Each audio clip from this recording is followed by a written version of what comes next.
Fizemos um teste de DNA para um vídeo de família e descobri que meu irmão gêmeo é, na verdade, um completo desconhecido que foi trocado na maternidade. Eu estava com a câmera ligada, esperando uma reação de surpresa para o meu canal no YouTube, mas o que eu recebi foi a certidão de óbito da minha sanidade e a prova de que o homem sentado ao meu lado, que eu chamei de irmão por 25 anos, é um completo estranho, porque tudo começou como uma brincadeira inofensiva para comemorar o nosso aniversário de um quarto de século, uma ideia que o Theo deu enquanto tomávamos café dizendo: Lucas, imagina se a gente descobre que tem descendência de algum lugar obscuro, isso daria um engajamento absurdo. E eu, mergulhado na vaidade de criador de conteúdo, concordei imediatamente sem saber que estava cavando a cova da nossa identidade familiar. Então nós compramos os kits mais caros, fizemos a coleta de saliva rindo diante das lentes e esperamos semanas por um resultado que mudaria a estrutura molecular das nossas vidas. E naquele domingo de manhã, com a luz do sol batendo perfeitamente no cenário que eu montei na sala,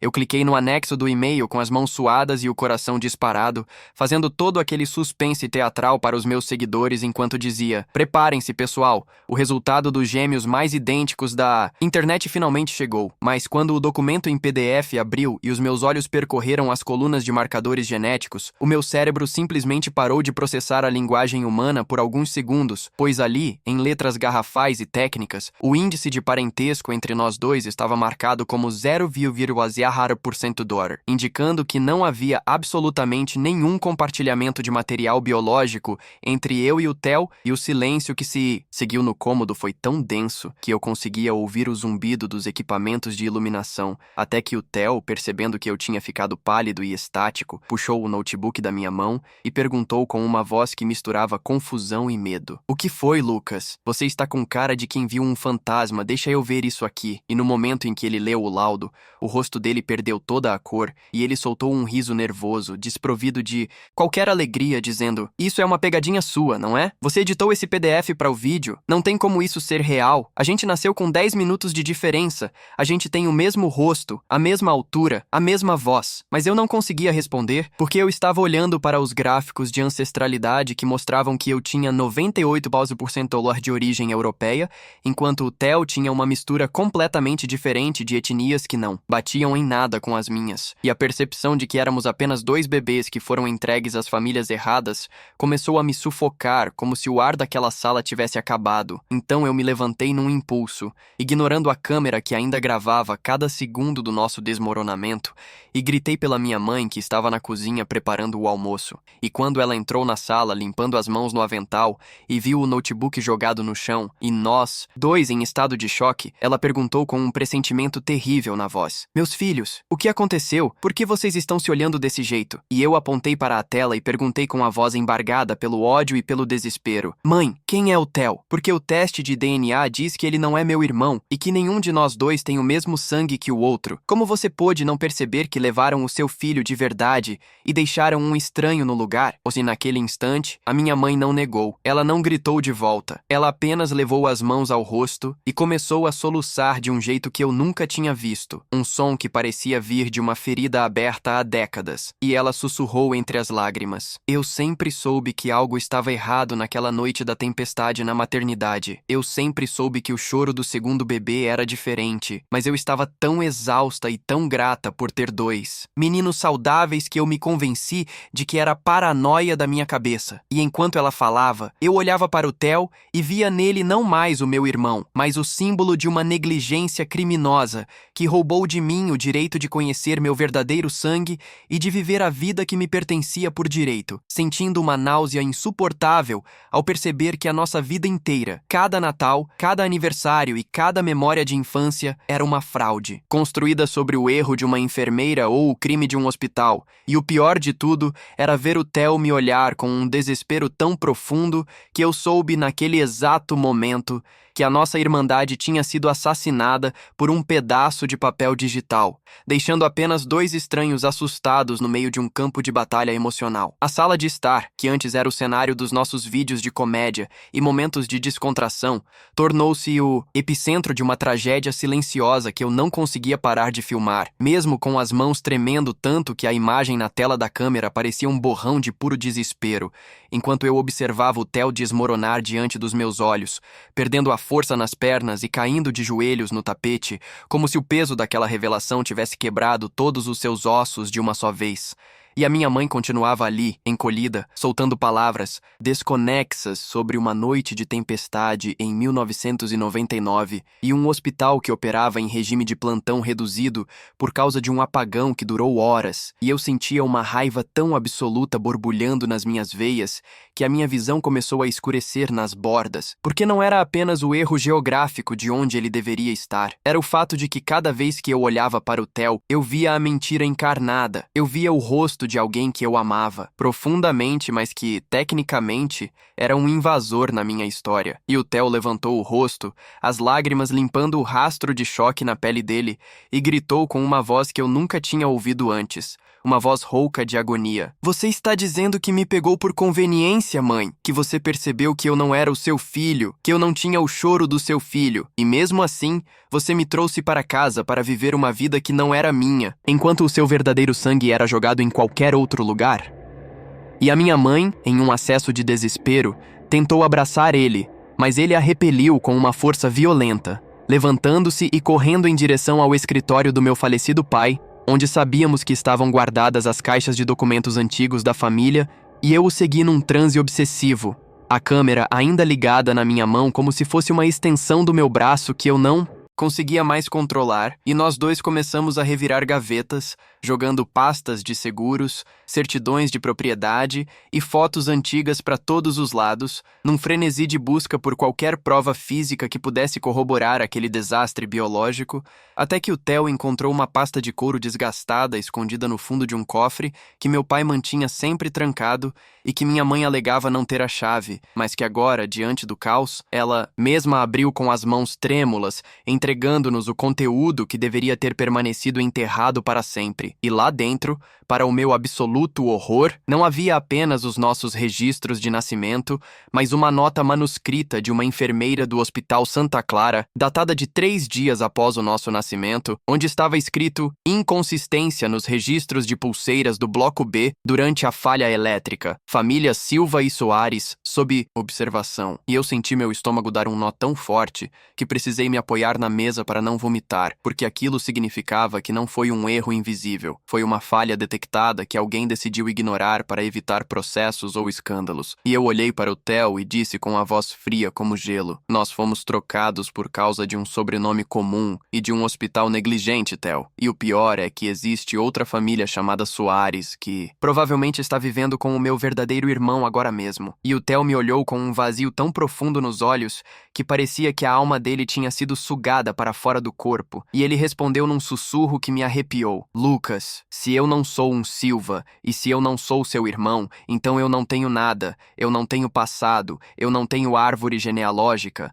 eu sou apenas um erro administrativo que ganhou nome e sobrenome. E ele pegou aquela nota da enfermeira e saiu correndo de casa, batendo a porta com tanta força que o som pareceu o disparo de uma arma de fogo selando o fim da nossa infância, deixando-me ali, parado no meio dos documentos espalhados, olhando para a minha mãe que agora estava em posição fetal no chão, percebendo que a nossa busca pela verdade tinha acabado de abrir um buraco negro que engoliria todo o nosso futuro. E eu sabia que não poderia parar por ali, que eu precisava encontrar o paradeiro dessa tal família Soares, nem que isso significasse destruir a vida de outras pessoas que, assim como nós, achavam que sabiam quem eram, mas que na verdade eram apenas peças de um quebra-cabeça que alguém decidiu montar errado por pura preguiça e medo das consequências legais. Eu não tive tempo de consolar a minha mãe ou de recolher os destroços da nossa história espalhados pelo chão da sala, porque o meu único instinto era não permitir que o Theo desaparecesse naquele estado de surto. Então eu peguei as chaves do carro e saí em disparada pela rua sob uma chuva fina que começava a cair, lavando o asfalto, mas não conseguindo limpar a sujeira que eu sentia impregnada na minha alma. E eu o encontrei a 3 quadras de distância, sentado no meio-fio com a nota da enfermeira amassada entre os dedos e os olhos fixos no vazio. E quando eu estacionei e abri a porta, ele nem sequer virou o rosto, apenas disse com uma voz desprovida de qualquer emoção: Lucas, eu acabei de pesquisar o nome dessa tal Helena Soares no meu celular e eu descobri que ela é uma chefe de cozinha premiada, que mora em um condomínio de luxo a menos de 30 quilômetros daqui, e a parte mais assustadora não é a distância, É a foto de perfil dela com o filho que ela acredita ser dela, porque o rapaz, um tal de Mateus, é o seu... Reflexo exato. Ele tem o seu sorriso, o seu olhar e até o jeito que você inclina a cabeça quando está pensando. E eu senti um calafrio percorrer toda a minha espinha enquanto pegava o celular da mão dele e via a imagem de um estranho que compartilhava o meu código genético, vivendo uma vida de privilégios e afetos que deveriam ser meus por direito biológico, enquanto eu estava ali, num bairro de classe média, sendo criado por uma mulher que se omitiu diante de uma dúvida cruel, e eu disse para o Theo: nós vamos até lá agora. Nós não vamos esperar o dia amanhecer e não vamos dar tempo para que ninguém esconda mais nada. Eu quero olhar nos olhos desse Mateus e ver o que o destino me roubou. E o Theo se levantou, limpando a fuligem da calça e entrando no carro com uma determinação sombria. E o trajeto até o condomínio foi preenchido por um silêncio sufocante, onde o único som era o das palhetas do limpador de para-brisa tentando, em vão, clarear a nossa visão do futuro. E quando chegamos diante dos portões imponentes de ferro fundido, o segurança nos barrou com uma expressão de desconfiança, mas eu apenas abaixei o vidro e mostrei o meu rosto, e a reação do homem foi imediata. Ele empalideceu, olhou para um monitor dentro da guarita e gaguejou: Senhor, Mateus? O senhor saiu há 10 minutos para buscar o jantar. Como pode estar voltando agora e por que está nesse carro velho? E foi ali que a ficha caiu com um estrondo ensurdecedor. O segurança me confundiu com o filho da Helena, porque a semelhança era tão absoluta que desafiava a própria lógica. E eu respondi com uma autoridade que eu não sabia que possuía. Eu não sou o Mateus, mas eu estou aqui para encontrar a Helena Soares e você vai abrir esse portão agora se não quiser ser citado num processo de tráfico humano que vai destruir este lugar. E o portão se abriu lentamente, rangendo como se as portas do inferno estivessem nos dando boas-vindas. E enquanto subíamos a ladeira arborizada em direção à mansão,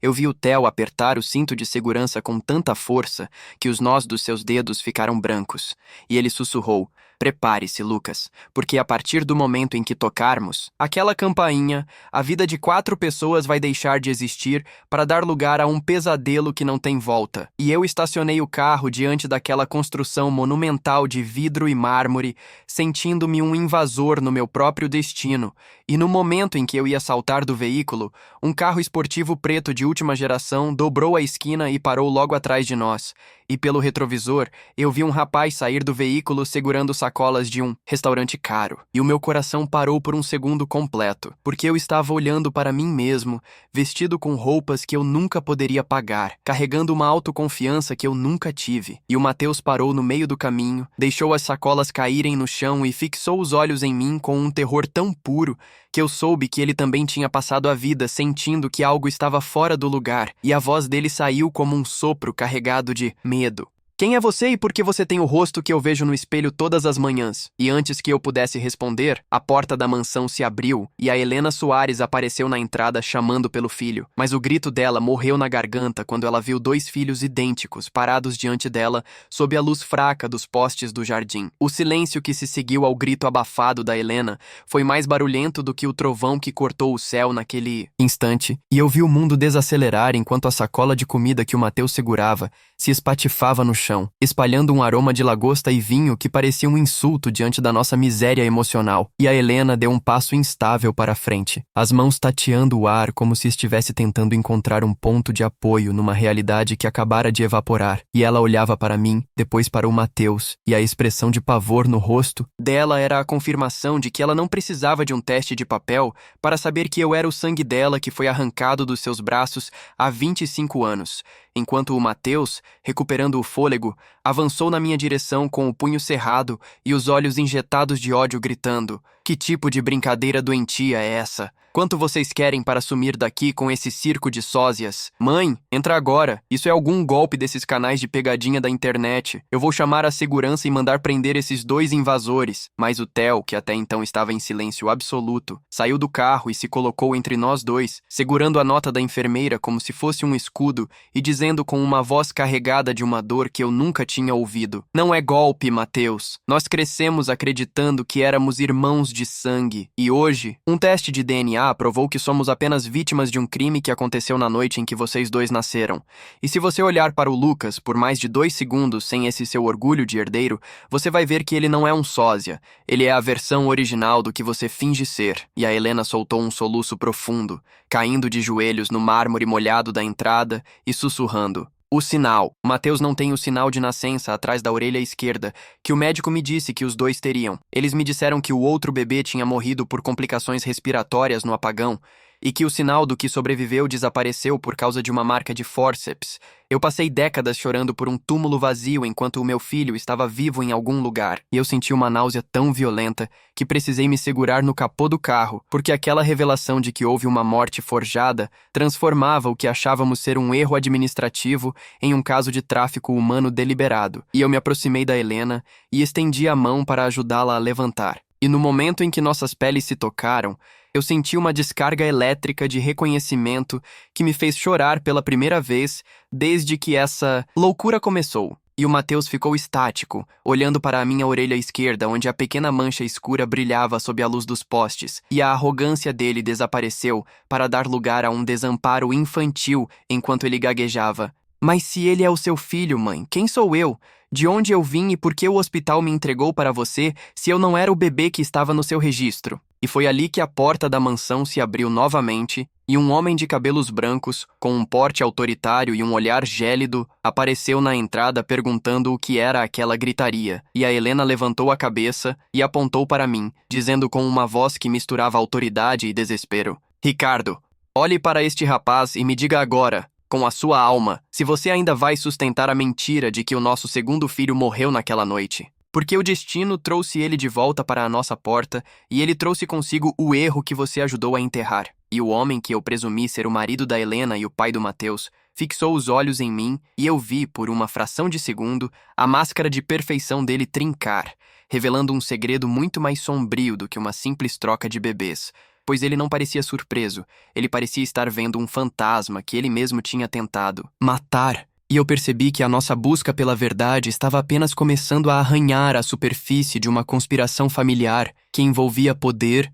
dinheiro e o sacrifício de 2 vidas inocentes em prol de uma linhagem que nunca foi real. O olhar de Ricardo era uma lâmina afiada que tentava cortar a minha existência ali mesmo, no tapete de entrada daquela mansão que cheirava a cera cara e a segredos apodrecidos, e eu senti um arrepio de repulsa. Quando ele finalmente rompeu o silêncio com uma voz gélida e calculista, dizendo que aquilo era uma invasão de propriedade e que a Helena não estava em seu juízo perfeito devido ao excesso de trabalho no restaurante. Mas o Mateus, que agora tremia visivelmente ao meu lado, gritou que não era loucura e que o meu rosto era a prova material de que o castelo de mentiras deles estava desmoronando. E a Helena, com uma força que parecia surgir das cinzas da sua própria sanidade, empurrou o marido e me puxou para dentro do hall de entrada, ordenando que o segurança fechasse os portões e que ninguém saísse daquela sala até que a verdade fosse exposta em cada detalhe sórdido. E eu me vi cercado por espelhos de molduras douradas que refletiam a minha imagem e a do Mateus em ângulos que tornavam impossível ignorar que éramos fragmentos da mesma alma biológica. Enquanto o Theo permanecia parado, na soleira, segurando a pasta de documentos como se fosse o único objeto sólido em um mundo que se tornara líquido, e o Ricardo, percebendo que o controle estava escapando por entre seus dedos, caminhou até o bar de Carvalho, serviu-se de um uísque com as mãos estranhamente firmes e começou a rir de um jeito sombrio que me fez querer fugir dali imediatamente, dizendo que a Helena sempre foi emocionalmente instável e que ela preferia acreditar em um estranho qualquer do que no luto que eles compartilharam. Mas eu o interrompi, batendo com a nota da enfermeira sobre a mesa de centro de mármore e gritando que o Hospital Santa Clara tinha registros de uma falha elétrica e que o óbito do segundo gêmeo nunca foi registrado oficialmente no cartório daquela comarca, apenas comunicado verbalmente por um médico que hoje é sócio de uma das empresas de investimento do próprio Ricardo, e o silêncio que se seguiu foi interrompido apenas pelo som do vidro se partindo, quando a Helena, num acesso de fúria cega, derrubou uma cristaleira inteira enquanto exigia que o marido explicasse como o filho que ele disse ter enterrado com as próprias mãos estava ali, exigindo o seu lugar de direito. E foi nesse momento de caos absoluto que o Ricardo baixou a guarda e olhou para o Mateus com um desprezo que me gelou o sangue, dizendo que se ele tivesse que escolher entre um filho fraco que quase morreu no parto e um bebê saudável de outra família que pudesse carregar o legado da empresa sem as complicações genéticas que os médicos previam, ele faria a mesma escolha 1000 vezes, confessando nas entrelinhas que ele pagou para que o bebê problemático fosse descartado ou trocado por qualquer outro que estivesse disponível naquela ala neonatal mergulhada na escuridão. E o Theo, ouvindo aquilo, deu um passo à frente com os olhos transbordando uma mágoa secular e perguntou: "Então eu fui o bebê saudável que você comprou para substituir o seu próprio filho? De quem você me roubou para preencher o vazio da sua ambição?" E o Ricardo apenas deu um gole no seu uísque e respondeu que o Theo era filho de uma andarilha que morreu no parto e que ninguém sentiria falta dele, o que fez o Theo cair no chão em prantos, enquanto eu sentia uma vontade incontrolável de avançar no pescoço daquele homem que transformou vidas em mercadorias de prateleira, percebendo que a minha mãe biológica viveu 25 anos ao lado do monstro que orquestrou o meu desaparecimento e que o Mateus, o meu irmão de sangue, cresceu sendo moldado por um homem que o via apenas como um investimento genético bem-sucedido, e a Helena, em prantos, pegou o telefone para ligar para a polícia enquanto o Ricardo apenas sorria, dizendo que a fortuna dele compraria o silêncio de qualquer tribunal. Mas ele esqueceu que eu ainda estava com a câmera do meu celular ligada, transmitindo cada palavra daquela confissão para a nuvem, e eu olhei para ele com um ódio que eu nunca soube que possuía, e disse que o dinheiro dele não poderia comprar o algoritmo da internet, e que, naquele exato momento, o mundo inteiro estava descobrindo quem era o verdadeiro Ricardo Soares, e o pânico finalmente cruzou o rosto dele quando ele percebeu que a sua arrogância tinha sido a sua ruína definitiva, deixando-nos todos ali, 4 estranhos unidos por um crime, esperando o som das sirenes que selariam o fim de uma era de privilégios construída sobre o roubo de berços. As luzes azuis e vermelhas das viaturas começaram a chicotear as paredes de mármore daquela sala, como se o próprio universo estivesse denunciando o pecado que foi cometido ali dentro. E o som abafado das botas dos policiais no cascalho do jardim parecia marcar o ritmo final do batimento cardíaco daquela família de fachada, enquanto o Ricardo permanecia estático com o copo de uísque na mão. Mas agora, o brilho de arrogância nos seus olhos tinha sido substituído por um vazio cinzento de quem sabe que o dinheiro não pode comprar o silêncio de uma transmissão ao vivo. E quando os oficiais arrombaram a porta principal com as armas em punho, eu senti uma mistura de alívio e terror absoluto, porque o que era um vídeo de curiosidade genética tinha se transformado em uma investigação criminal de alta periculosidade, e eu vi o momento exato em que a Helena se jogou aos pés de um dos sargentos implorando para que ele prendesse o homem que ela chamava de marido, gritando que ele tinha sequestrado o próprio filho e substituído por uma mercadoria humana, e o policial me olhou com uma expressão de choque ao ver o Mateus e eu parados lado a lado, como se a realidade estivesse sofrendo um erro de processamento diante daquela semelhança impossível, e ele ordenou que ninguém se mexesse enquanto outros agentes começavam a isolar o escritório de Ricardo, onde sabíamos que existiam mais do que apenas contratos de investimento, mas o Theo, que continuava sentado no chão em posição fetal, soltou um grito que não parecia humano. Um som de pura agonia existencial enquanto ele rasgava a nota da enfermeira e dizia que a vida dele era um lixo reciclado, que ele era o substituto de um bebê descartado e que a mãe biológica dele tinha morrido sem nem saber que o filho estava sendo usado como peça de reposição numa mansão de luxo. E eu tentei me aproximar dele. Tentei dizer que ele ainda era o meu irmão, no que realmente importava, mas o Ricardo me interrompeu, com um riso maníaco, e disse que eu era tão ingênuo quanto a mulher que me criou, porque se eu achava que a minha mãe, Silva, era uma santa inocente, eu estava redondamente enganado, sugerindo que ela recebeu uma quantia vultosa para manter o silêncio e sumir com o bebê defeituoso, que era o verdadeiro Mateus. E aquela nova dúvida perfurou meu peito como uma faca em brasa, pois eu comecei a me perguntar se a mulher que me deu amor a vida inteira tinha na verdade vendido a alma para me manter longe do meu berço de ouro, e a confusão aumentou quando um dos peritos criminais saiu do escritório de Ricardo carregando um cofre portátil e gritou que tinha encontrado registros de pagamentos mensais para o Hospital Santa Clara que duraram mais de 15 anos, confirmando que a rede de corrupção era vasta e envolvia diretores, enfermeiros e até funcionários do cartório local. E eu vi o Mateus avançar sobre o Ricardo com uma fúria incontrolável, precisando de 3 policiais para segurá-lo enquanto ele berrava que preferia ter morrido naquele apagão a carregar o nome de um monstro. E no meio de todo aquele caos, a Helena me abraçou com uma força que quase me quebrou as costelas, chorando no meu ombro e pedindo perdão por cada segundo que ela passou amando o filho errado, enquanto eu sofria as dificuldades de uma vida simples. E eu senti um vazio imenso porque percebi que não havia vencedores ali, apenas vítimas de uma ambição que não conhecia limites. E quando eles algemaram o Ricardo e o levaram para a viatura sob os flashes de vizinhos curiosos que agora se aglomeravam no portão, eu olhei para o Theo e soube que a nossa jornada estava apenas entrando na fase mais sombria, pois o delegado se aproximou de nós e disse que agora que o crime estava exposto, precisaríamos exumar o corpo da mulher que supostamente seria a mãe do Theo para verificar se o tráfico de bebês não envolvia também assassinatos para encobrir as trocas. E eu senti que o chão ia sumir sob meus pés ao perceber que a verdade que eu tanto busquei estava prestes a revelar cadáveres muito mais reais do que as mentiras biológicas que nos uniram. O ar dentro daquela viatura policial parecia ser feito de chumbo e estilhaços de vidro, e cada vez que eu fechava os olhos, eu via a imagem da mulher que me criou, a dona Mercedes, segurando a minha mão em cada febre da infância. Mas agora essa imagem estava manchada pelo veneno das palavras de Ricardo sobre os pagamentos pelo meu silêncio biológico. E quando chegamos à delegacia central, o ambiente estava um caos absoluto, com jornalistas já se aglomerando na entrada por causa da transmissão ao vivo que eu tinha feito.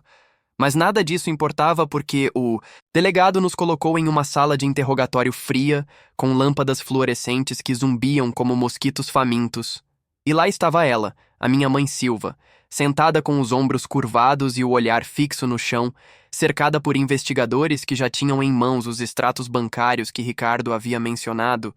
e eu entrei naquela sala como um homem que estava prestes a executar o próprio passado, bati as mãos na mesa e gritei com toda a força do meu pulmão. Diga que é mentira, Mercedes. Diga que você não recebeu um centavo para me manter longe da Helena e que você não sabia que o Theo não era meu irmão de sangue. E ela levantou o rosto, que parecia ter envelhecido 20 anos em apenas algumas horas, e soltou um gemido de dor que cortou o meu coração em 1000 pedaços enquanto ela confessava com a voz falha.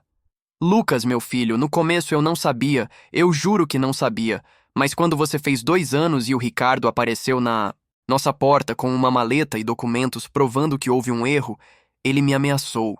Ele disse que se eu tentasse destrocar os bebês, ele usaria o poder dele para me colocar na cadeia por sequestro e que você seria jogado num orfanato estatal, onde ele garantiria que você nunca seria adotado. Então eu aceitei o dinheiro não por ganância, mas para garantir que você tivesse comida, escola e um teto onde ninguém pudesse te tocar. E o Theo, que estava parado na porta ouvindo tudo, soltou uma risada histérica e doentia, apontando para a Mercedes e dizendo: então o meu preço foi o conforto do Lucas? Você me criou como um filho apenas para esconder o crime do homem que me comprou? Quem é a minha mãe de verdade, Mercedes? Onde está o corpo da mulher que morreu para que eu pudesse ser o substituto perfeito? E a Mercedes começou a tremer de forma convulsiva, as mãos se apertando uma contra a outra, enquanto ela sussurrava que a mãe do Theo era uma jovem imigrante que não tinha ninguém no país e que, após o parto traumático durante o apagão, Ricardo ordenou que ela fosse dada como indigente para que o bebê pudesse ser usado na troca, sem que houvesse rastro de DNA legal. E o Mateus, o meu verdadeiro irmão gêmeo que estava ali observando o desmoronamento da própria linhagem, deu um passo à frente com uma fúria gélida e disse: o meu pai não é apenas um estelionatário, ele é um assassino de identidades. E você, Mercedes, foi o braço direito dele nessa crueldade. Você permitiu que eu crescesse com um monstro, enquanto o seu verdadeiro filho era criado com o dinheiro do sangue da mãe do Theo. E eu senti uma náusea tão profunda que precisei sair da sala para não desmaiar, tropeçando nos corredores da delegacia até encontrar um banco onde eu pudesse tentar processar que a minha vida, inteira foi financiada por uma chantagem emocional de escala industrial, e percebi que a mulher que eu amava como mãe era, na verdade, a carcereira da minha verdadeira história, deixando-me num limbo onde eu não pertencia mais à Casa Silva, e não sabia se algum dia conseguiria pertencer à Mansão Soares, enquanto o delegado se aproximava com um documento em mãos, dizendo que o próximo passo seria a abertura de um processo de exumação imediata, pois havia suspeitas de que a mãe biológica de Theo não morreu de causas naturais, mas sim de uma negligência planejada para facilitar o sumiço do bebê, e eu olhei para as minhas mãos e senti nojo da minha própria existência, imaginando quantas vidas foram destruídas para que eu pudesse ter um vídeo de aniversário feliz no YouTube. E enquanto eu via os policiais levarem a Mercedes algemada por cumplicidade e ocultação de crime, eu soube que a única coisa real que sobrou entre mim, o Theo e o Matheus, era o ódio compartilhado pelo homem que nos tratou como peças de xadrez em um tabuleiro de crimes que ainda escondia segredos muito mais macabros sob a terra fria do cemitério municipal. O som das pás cavando a terra úmida do cemitério da Consolação às 5 da manhã era como o bater de um martelo num prego que fixava o caixão da nossa sanidade. E eu estava lá, parado entre o Theo e o Matheus, dois reflexos de dores diferentes sob uma neblina espessa que parecia querer esconder a vergonha da nossa existência, enquanto a Helena se agarrava ao meu braço com tanta força que eu sentia as unhas dela perfurarem o meu casaco, e o cheiro de mofo e decomposição que subia da cova recém-aberta era a essência real da minha linhagem. Algo que foi enterrado com pressa e desleixo para que o Ricardo pudesse continuar bebendo uísque caro na sua mansão, de vidro sem ser incomodado por fantasmas, e quando o caixão de zinco finalmente emergiu da terra com um rangido que ecoou por entre as lápides vizinhas, eu vi o perito criminal fazer um sinal para que nos afastássemos, mas o Theo se soltou de mim e correu para a beira do buraco com um olhar de puro delírio gritando: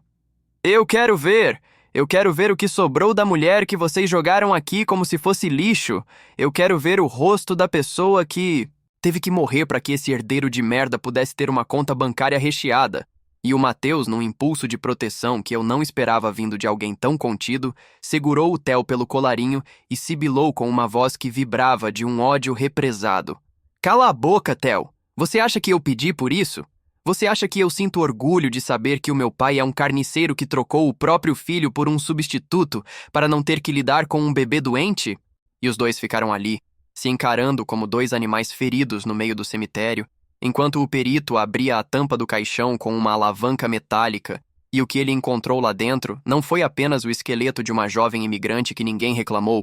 mas a prova final de que o Ricardo não era apenas um corrupto ou um estelionatário, ele era um executor de destinos, porque o perito levantou um pequeno objeto metálico que estava alojado entre as vértebras cervicais da ossada e disse com uma frieza profissional que me fez querer vomitar ali mesmo: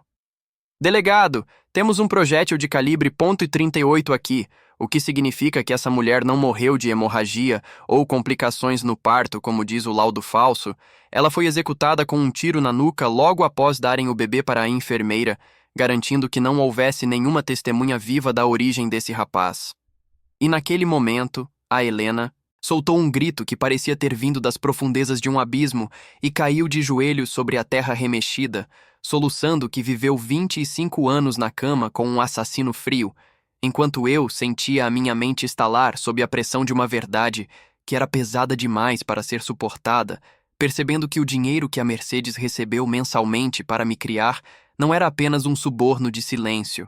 era o pagamento pela minha cumplicidade, involuntária em um homicídio qualificado, e eu olhei para as minhas mãos e senti um nojo tão visceral que comecei a esfregá-las na minha calça de forma maníaca, tentando arrancar uma culpa que agora corria nas minhas veias junto com o meu DNA. E o delegado se aproximou de nós com um olhar de profunda consternação e disse: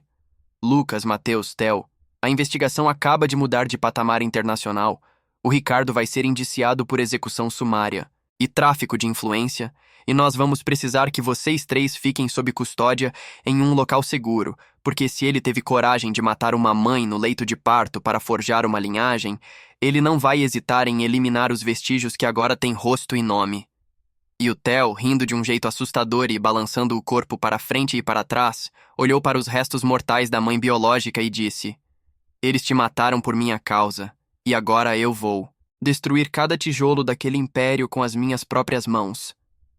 E eu vi naquele momento que o garoto doce que dividiu o quarto comigo a vida toda tinha morrido ali, dando lugar a algo quebrado e perigoso, deixando-me sozinho no papel de mediador de uma tragédia que ainda guardava o seu golpe de misericórdia para o depoimento final da Mercedes, que prometeu revelar que o Ricardo não agiu sozinho e que havia uma terceira pessoa, alguém da nossa convivência diária, que segurou a arma naquela noite de apagão. O isolamento em uma sala de proteção a testemunhas no subsolo da Delegacia Federal parecia uma extensão daquele túmulo que tínhamos acabado de abrir.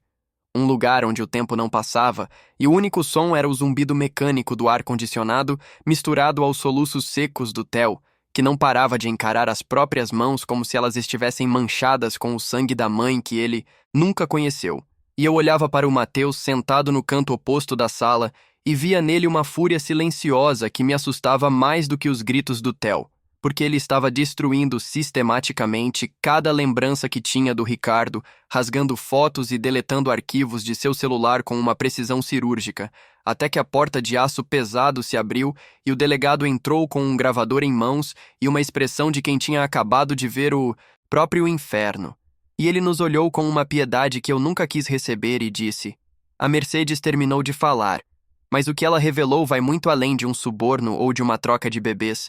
Ela confessou que o Ricardo não teria conseguido coordenar o apagão e a execução sem o apoio de alguém de dentro do hospital, alguém que tinha acesso aos prontuários e que sabia exatamente qual mãe não teria ninguém para reclamar o corpo. E eu senti um frio glacial percorrer a minha coluna quando ele deu o play na gravação e eu ouvi a voz da mulher que me criou, agora arranhada e sem vida, dizendo: o Ricardo estava desesperado. O filho dele tinha nascido com uma má formação pulmonar grave, e os médicos disseram que ele não passaria daquela noite. E foi aí que o Dr. Wagner, o próprio pediatra que deveria salvar vidas, sugeriu que havia um bebê saudável de uma imigrante sem valor que poderia ocupar o lugar dele. Mas o Wagner não fez isso de graça. Ele queria o controle da Fundação de Saúde da família Soares, e para isso, ele precisava que a mãe do bebê saudável fosse silenciada para sempre. E foi ele, o Wagner, quem segurou a lanterna enquanto o Ricardo apertava o gatilho, e sou eu quem guardou a arma do crime no fundo do armário de ferramentas da nossa casa por todos esses anos. E o grito que o Mateus deu naquele instante foi algo que eu nunca vou esquecer. Ele avançou na direção do delegado e berrou: "O Wagner é o meu padrinho, ele é o homem que me levou para a faculdade de medicina, o homem que eu chamava de segundo pai enquanto ele escondia o sangue da minha verdadeira família sob aquele jaleco branco imundo."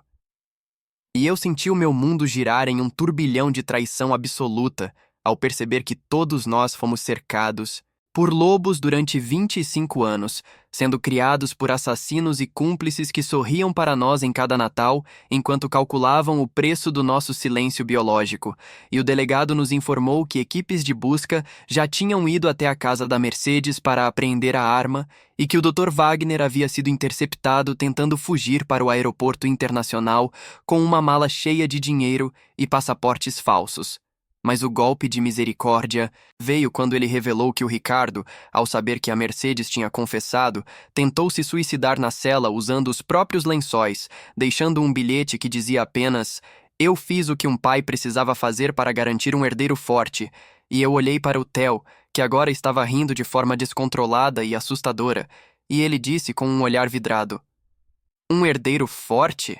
Ele matou a minha mãe e me jogou numa vida de classe média baixa enquanto o meu substituto bebia champanhe, e agora ele quer a saída fácil do suicídio? Não, eu quero que ele viva para ver o nome Soares ser arrastado pelo esgoto de todos os jornais deste país." E eu tentei segurar o Theo, tentei dizer que a justiça estava sendo feita, mas eu mesmo não acreditava no que estava dizendo, porque nada, nenhum processo judicial, nenhuma prisão perpétua e nenhum dinheiro no mundo poderia devolver a vida daquela mulher ou apagar o fato de que eu cresci amando uma cúmplice de assassinato. E enquanto o Mateus quebrava uma cadeira da sala em um surto de violência purificadora, eu percebi que a nossa busca pela verdade tinha chegado ao seu ponto mais sombrio, onde não restava mais nenhuma inocência a ser preservada, Apenas os destroços de 3 vidas que foram trocadas, vendidas e marcadas pelo metal frio de uma bala que esperou 2 décadas para finalmente atingir os seus verdadeiros alvos. E o delegado, vendo o nosso estado de colapso total, disse que o depoimento final seria no dia seguinte e que depois disso seríamos levados para um programa de proteção. Mas eu sabia que não havia proteção possível contra a descoberta de que o meu primeiro berço foi, na verdade, o túmulo de uma inocente. O veredito final foi lido sob o silêncio sepulcral de um tribunal lotado, onde o som do martelo do juiz batendo na madeira pareceu o ponto final definitivo em 25 anos de uma ficção criminosa que quase nos destruiu.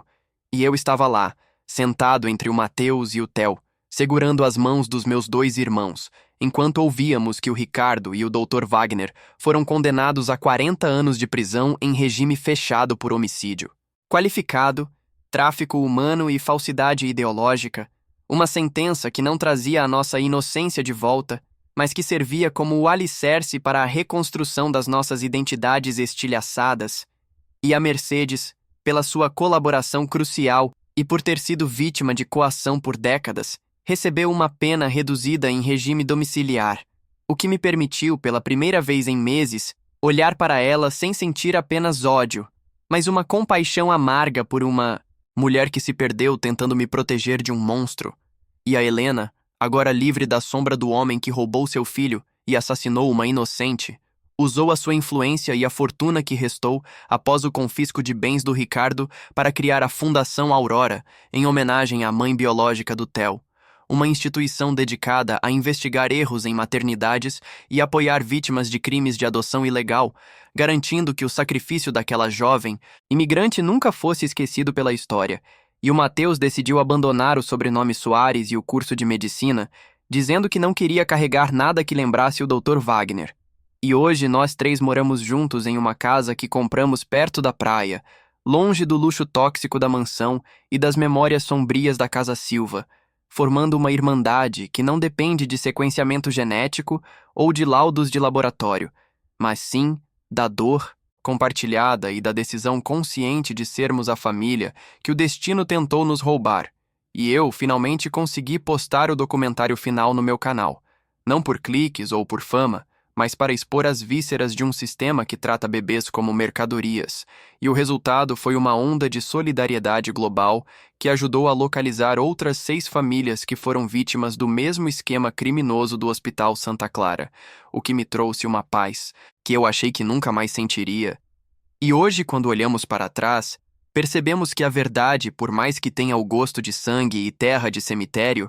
é o único solo onde a gente pode realmente caminhar sem tropeçar em mentiras. E embora as cicatrizes ainda latejem em dias de chuva, nós estamos vivos, estamos juntos e estamos pela primeira vez no lugar certo. E se tem uma coisa que essa loucura toda me ensinou, é que o sangue pode até dizer quem você é biologicamente, mas é a lealdade que decide quem vai segurar a sua mão quando o mundo decidir te trocar por outro. E, sinceramente, se eu soubesse que um simples teste de DNA de $100 ia causar a queda de um império, a prisão de um pediatra psicopata e me dar 2 irmãos problemáticos pelo preço de um, eu teria gastado esse dinheiro em pizza e terapia, porque agora eu tenho que aguentar o Mateus reclamando do meu café e o Theo usando as minhas roupas de marca todos os dias como reparação histórica por ter crescido pobre.